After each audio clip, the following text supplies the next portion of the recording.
Hi, I'm Stuart. This is Hifi Pig. I'm here with John Hunter from REL, who make these quite substantial new subs. They're small. What are you talking about? So tell us all about them. Well, so we brought out a successor to the original Series, which was really successful for 5 years. And during that time, we just continually were working at the craft. We don't sit there and go, oh, what? We've got something that's commercially successful. All right, send us the checks, we're fine. So we worked at it and worked at it. We brought out a number of very high-end products that we were able to take some of the lessons we learned from that in those intervening 5 years, namely the number 25 and the G1 Mark II, which are really serious kit. And in doing these, we knew there was a trick. What we had was a very, very lightweight aluminum cone. And they're very fast, but what happens is the back wave that goes back into the cabinet, that sound wave would hit and come right back through. And because the aluminum was so thin, it's essentially acoustically transparent. The bass would reemerge through the cone and you'd get cancellation. So we knew that if you're just measuring up close, it looked fantastic. But you could get into rooms where it just seemed like it was a little light, a little anemic. You'd have to play with positioning a little bit more. So back 4 years ago, when we noticed this was happening in rooms, we went back through and built a Franken driver, we call it. Yeah? Cool. You know, where we spent like 3 hours pasting little lightweight bits of styrofoam to the backside of the cone because it's a completed driver. And just to test it, if we put a barrier back there, does it get rid of it? Did it beautifully, but we're probably not going to spend 2 hours per driver gluing little bits of styrofoam on for production, right? So when we went to do this, the first thing that I did is we worked with a carbon fiber shop, obviously, for our big stuff. And I had them produce a piece that essentially has 5 carbon fiber blades on the back of the cone. Okay. And it produces just enough interference that reversion can't happen.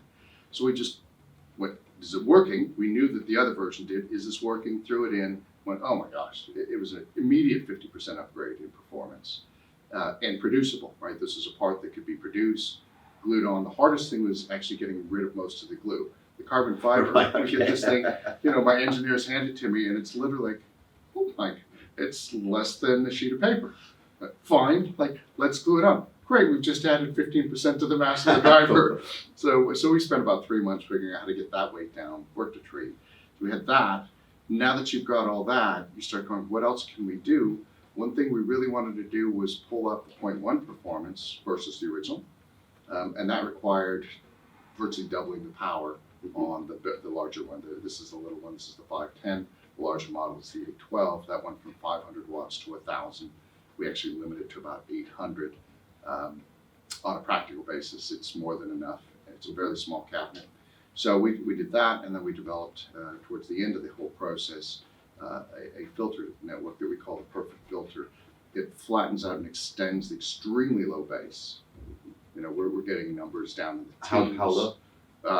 I'd rather not say on camera because we don't. And the reason I say that, I find it objectionable that we have lately a number of subwoofer manufacturers that are using DSP just to create paint by numbers results. And that's fine. You can do that. If you stick a computer in the middle of anything and basically re-EQ the hell out of everything, you can get fantastic numbers. However, nobody asks how did it sound. And I'm not taking stabs at those guys, but we know that it slows the process down. Okay. Right? To import everything into a computer chip, process it, then export it back into the analog domain and play is not an instantaneous process. Okay. So we did it all with analog filters. Seems to work very well for us. Everybody who's listened to them just comments on how both fast and powerful they are. One of the big things with subs is people always say that bass is not directional, which I don't agree with. I'd like to say I don't agree with that. That's lovely. But you guys got these set up as a stereo pair, We do. a stack. Line So array, yeah. 2 questions. Why have them set up in a stereo pair like that Sure. if bass isn't directional, which it is? Yeah. And why the stack? So 2 very good questions. First of all, let me answer that in 2 parts. The difference between a single REL and a pair of RELs, a serial pair of RELs, is profound, and it's not more bass. I want to be really, really clear on that. We're not in the business of just making suffocating bass and having people go, oh wow, that's fantastic, and you're sitting there knowledgeably going, are you kidding me? This is 4 times more than any human being needs to hear. So the purpose to stereo pairs is that it clarifies and makes transparent the outer 2/3 of the soundstage. We don't think about it, but when you listen to a good system, what you're struck by, if it's really well set up, is very clear in the foreground. Between the speakers, things lay out properly, but if you listen forensically, as you get further back into the soundstage, it gets murkier and murkier on the sides. Yeah, the drum kit's fine, you hear that, but any of the secondary instruments, secondary voices out here don't work properly. You put a stereo pair of very fast woofers, brand non-specific, they've got to be very fast and you've got to be able to tune them really low. And all of a sudden you're going, holy smokes, I know that stage. That stage is like 45 feet wide by 15 feet deep, and I just picked up 28 feet of width. Yeah. So that's the purpose to stereo pairs. It really just illuminates and clarifies. Vertical arrays is a completely different thing. Bass exists in real life in both a horizontal component and a vertical component. Any natural event. So if you're a movie buff, God bless you, that's fine. No, seriously, because film work done properly is actually remarkably like high-end audio. Yeah. It's just that home stereo, and I'm going to go on camera with this, I think Dolby really dropped the ball and didn't try. They're brilliant. All their engineering is phenomenal. If you've ever been in an actual transfer studio, it's mind-boggling what you get out of it. But they put 5 full range, and the studio we worked in, it was 5 $45,000 Westlake monitors built into 6-ton concrete bunkers each, right? And they're dead flat. They showed us the printout, dead flat to 16 hertz. And I can't tell you how loud they were, completely linear. And when you're working with that kind of capacity, you realize, oh my God, what Dolby wants is each of the main speakers, surrounds the center to truly go full range. And when you do that, you're placed inside a 3-dimensional holodeck. Okay. Right, and you can steer. You need to set up the scale of the holodeck and the accuracy of it with things like the gain and the delays. But it's intended to be immersive. You're not just trying to get boom out of a corner, right? So when we go to do line arrays, the purpose again is not to overwhelm you with bass. If you miss at it, you can. Bass doesn't exist from your kneecaps down. Mm-hmm. Yeah, it is a live, airy, open thing, and at times it's incredibly concussive. Go see a really first-rate live concert, right? I remember seeing Liberty DeVito playing for, Billy Joel, and he came out and hit the kick drum mallet once, and the entire crowd went, poof, like, oh my God, okay, and off we go, right? Yeah. That didn't happen below my kneecaps. Okay. Right? It is a physical vertical elevation that's required to get there. So it strikes our sinuses, it strikes our chest cavities, and you can't pull that off, even from huge use. So you throw more of a bad idea, right? You've got an 18, you've got a 21, they're all sitting on the ground. You can't get the vertical component. And I will state that state-of-the-art speakers in the last 25 years, things like the big Wilsons, the big Rockports, what they do is they illuminate the 3rd dimension. We've had width and we've had depth for 40 years. Mm-hmm. Go back to the little LS358. You listen to a well-set pair of those, they did that, Yeah. no problem. You go, whoop. But Well, that's nothing. really fantastic. And then you hear super speakers today, and you're sitting there looking at it up at a stage that's full height, Mm-hmm. right? You can't do that with a single. So the way to conceive of these is what you've got here is the lowest, deepest bass, which couples with the floor, right? This is essentially half a horn, Mhm. right? So you get the floor crawl, we call it. You get the stuff like pipe organs and just the really foundational structural stuff of music. These are really responsible for the active mid-bass, things like kick drums, deep floor toms, that concussion we were just talking about that hits you in the chest. Yeah. And then the upper one, I have no explanation for you. When you hear live music, there are things that happen, and it's the stuff that has you talking, to your partner, your spouse on the way home going, we are never going to get this at home. There's beautiful little glinting harmonics off of the brasses. There are all these magical things that happen. That's the stuff where you drive home going, we're not close, right? Okay. It all, bizarrely enough, begins and originates in the sub bass and rises all the way through. Okay. And this is what that does. When you take these out, we just sort of jokingly call it the wedding cake. When you take the top of the wedding cake off, you lose all the magic. You're still left with profound bass, but you don't have that air and that delicacy and that stuff that just makes your knees buckle when you're going, I think you need to play that again. I think you need to do that right now. So that's what's going on. So audiophiles traditionally don't like subs. They hate them. For some reason, I don't get it. No. Let me be clear. I hate subs. Okay. I grew up hating them. I can't stand most of them today. And the reason for it is really simple. They're too slow. Okay. Right? There's two things going on. First of all, because they're slow, and because we all listen as a community very carefully, why would I spend money to put something into my system that destroys it? Yeah. Right? They don't integrate well. They're sloppy. They're slow.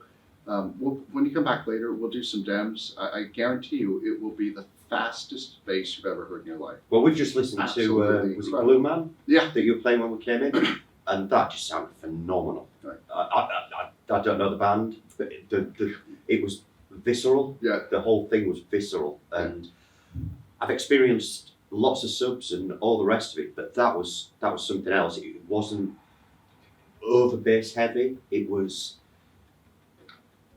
felt real. Yeah. And fun. And this is the thing that people who don't own RELs don't get. We own There RELs. is,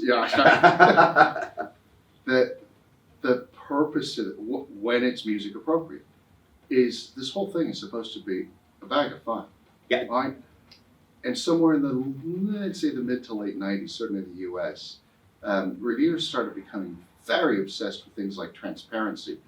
And it's become an obsession. Yeah.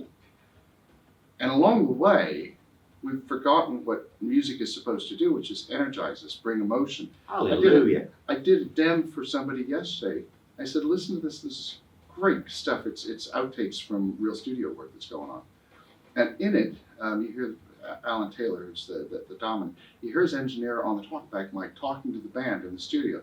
It's entirely possible the band had perhaps 1 or 2 drinks beforehand because they are so loose. And it turns into this wonderful 3 or 4 minute repartee going back and forth.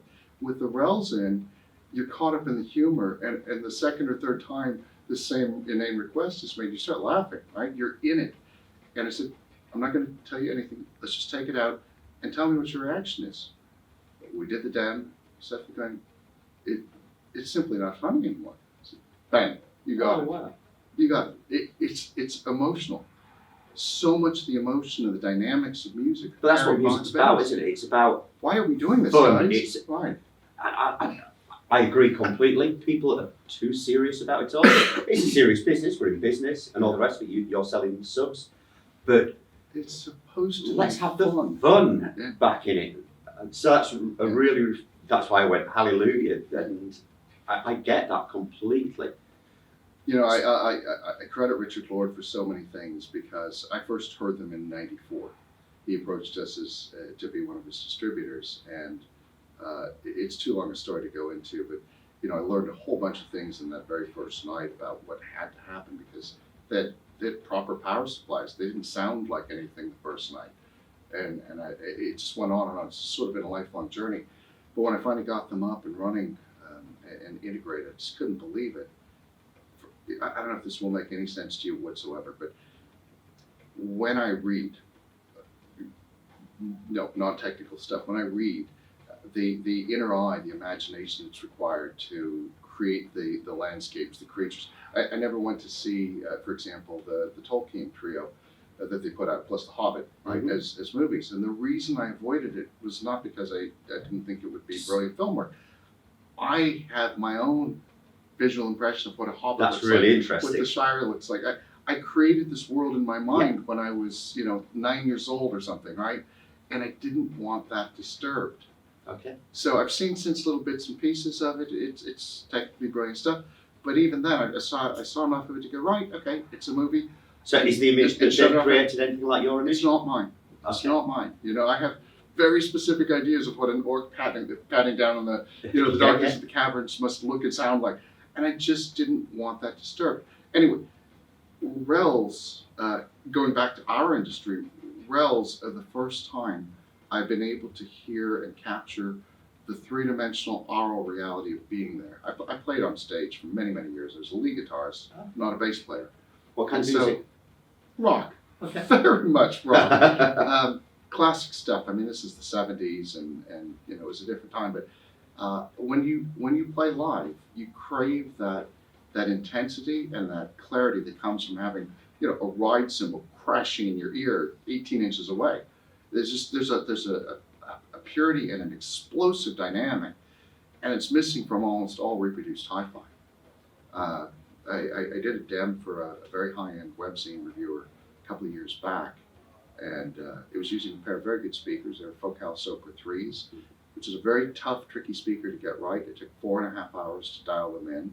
I sat them down, played 3 cuts, and easily the best sounding Sopra 3s on the planet. Right, so hang on to that thought. 12 minutes later, I had a pair of 212s dialed in. Actually brought his wife in to hear it first. Okay. I'm not stupid. She you know, played 2 or 3 cuts for her, and she was just melting into the seat. And I said, right, you in. And he hopped in. I hit play on the first. I selected the cut I knew he knew and loved. And I hit play, and it couldn't have been 3 seconds before he ejected out of the seat and said, "That's the sound we've been looking for 40 years. Wow. That's it That's right the there. reaction. That's what's missing. Right? All of the clarity and the dynamics and the punch and I said, I'm just going to take these out now. And it was a $300,000 system. I said, how much is it? $300,000, right? And did the 2 $4,000 subwoofers. So we've now taken $8,000 off of $300,000. I said, here's what $292,000 sounds like. And the entire system just went, So do you think It's audiophiles? Audiophiles is a really weird word because it's so loaded. it's So loaded. yeah, it's Some a kind of really. energy. I don't like the word, but People who love music and fine sound, that's the definition of an audiophile. Really, Yeah. practical, or should be. Yeah. And then there are the guys that are just obsessed it's with the kid. and, Yeah. you know, God bless them, whatever. So, how do you think we get that, cross that bridge to get audiophiles to accept that a sub is not a bad thing? Yeah, so I'll tell you right now. Or do we just put them in front of the kit? Well, for sure. Yeah. It's really well said. Like, here's the thing. What they don't like is bad bass. And I Sloppy bass. fully agree with it. Well, slow. The problem with most subs is that if you're a cookbook engineer, you do things in the same way over and over again, right? It's challenging and difficult and kind of troubling to sit there and have to start trusting your ears and really listening as a musician. Most of them aren't, No. right? Many of them are engineers, and they're very good ones in a traditional sense. But for example, the carbon blades that I put on the back of that, most companies would go, oh, great, we need to create essentially a laminar filter to keep this bass from reverting back through the driver. Done and dusted. All you have to do is some closed cell foam on the back of it, and then you have to put another light shell on top of that, and you wind up with a wafer. Fantastic, except it sounds like shit. It would do everything you need to do. You would have more than tripled the weight, and everything would have slowed down. But you know, as an engineer, it was like, check the box. I've done it. You've done it, yeah. Congratulations, you've accomplished the task and killed the music along the way. Brilliant. It's not how we work, right? And so okay, so we know we're on the path. How do we do that and save the patient, all right? Okay. So let's go back to the audiophile question. They're not wrong. I would rather take a really well set up pair of main speakers, really properly voiced, and give up an octave than have bad bass, because bad bass slows down the entire system. Absolutely. And that's what they hate. They can't even maybe articulate it, but they listen to it.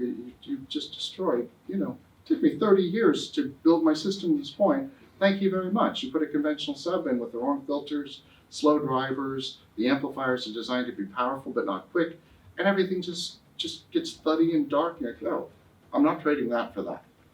Yeah. Right? And they're not wrong. But here's the thing. Nobody would argue that what we should be listening to is sort of compressed bandwidth limited sound.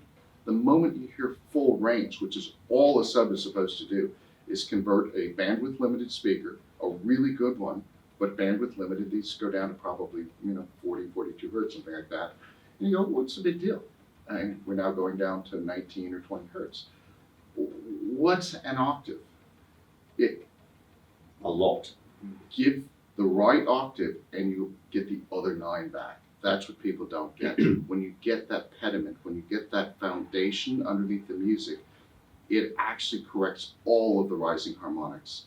The reason that most sort of traditional high-end systems don't work, and you know this because you wind up listening to the same 15 goddamn discs over and over, right? Whether it's vinyl, the reason you go to that is they're the ones that just happen to harmonize with your system as you put it through.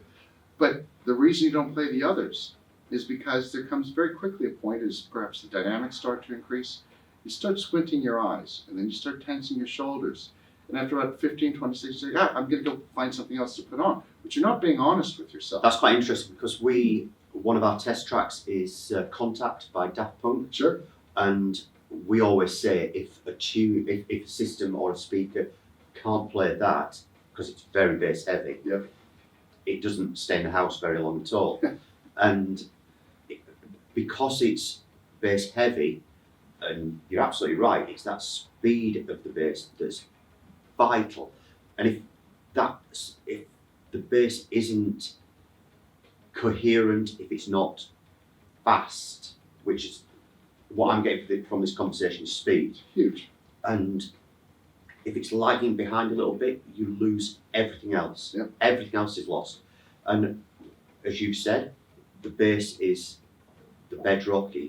It's the foundation of everything. And if you build on that, and you get the bass right, everything else just seems to pop into. Oh, it does. Everything snaps into place. All the harmonics rise properly.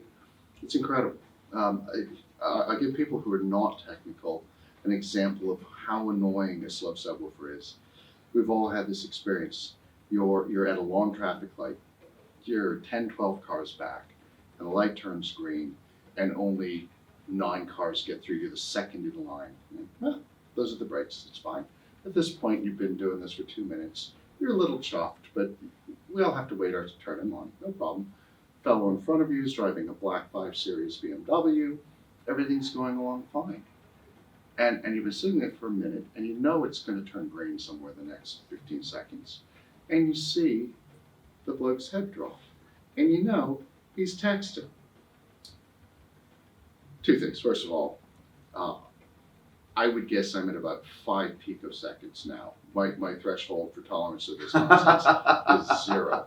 We live 30 miles from Silicon Valley. Every second car is a Tesla, and everybody's too damn busy texting. So first of all, they're going to get moved on. But that's what a slow sub does. It's so annoying because the process, in this case, just driving, has been completely taken over by this artificial slowness that didn't need to be there, right? Yeah.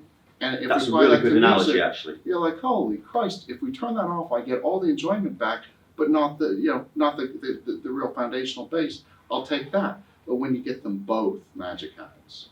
It just goes into hyperdrive. Okay. So that's it. And I would encourage audiophiles to really start thinking of the implementation of RELs as nothing but restoring full range. We're not trying to do something artificial and force you to substitute one thing for another. You gain so much more across the board. And I personally, I've been doing this now with REL for, 25 of the 30 years, 26 of the 30 years that they've been in business. And we just do stuff that's amazing. I still, people ask me, I'll do a demo. Does it ever, seriously, I did a demo yesterday, and I walked away thinking, I can't believe I just heard that. That's quite interesting that you say.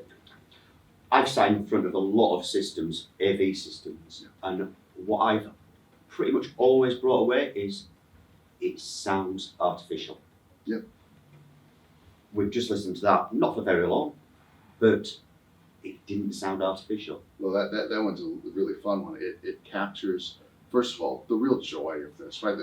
Blue Man Group is poking fun at society. Yeah. The whole thing. And there's a playfulness to what they do, the facial gestures, the body, right? They're great actors. They're physical mimes, and that comes through. And the audience integration, right? These people are loving this, and you feel that energy coming through the system and the screen. I can guarantee you, because we did it earlier, if you turn off the RELs, it's kind of annoying and it's a bit edgy and it's not brilliantly recorded. Okay. Okay. Just a word on a purely technical basis, a secondary benefit, and this is the one that most cookbook engineers really land on, and here's the big benefit for you. It's true. It makes much more even-based distribution through the room. So if you have 5 or 10 folks over to enjoy it and you're walking around just enjoying maybe it's even just background, the evenness is incredible. Doing this takes that evenness and spreads it in the vertical plane, so you don't wind up walking around and it's fine sitting in the chairs, everything's even, but you stand up and go, where'd the bass go? You wind up with just incredibly even modal bass throughout the whole place. So that's a nice set. Where do we go from there? We're always looking to make things better, not different, better. So it usually takes a while for us to really do it, to fettle it, to get through, to understand, because we won't bring it out if we can't explain it to people, not just what we're doing, that's great salesmanship, but how we can help you get that at home. Cool. We're up to about, 65 videos that we've shot ourselves, and I would venture 59 of them aren't very sales related. Almost all of it is there as a technical adjunct to help people get what we know they can do at home. Yeah, everything from these Sky TV or Direct TV set-top boxes that are really incredible, right? You're getting your picture from 1,250 miles up in space. That's big science. Quite clever, yeah. But often because you're sharing it with 27 million of your closest neighbors, the ground loop noises that are on that, whether it comes through cable or what, are immense. And so we went and looked, found this fantastic company in Southern California called Dean Hartley. They make the microphone transformers that everything you and I have ever heard recorded well is used.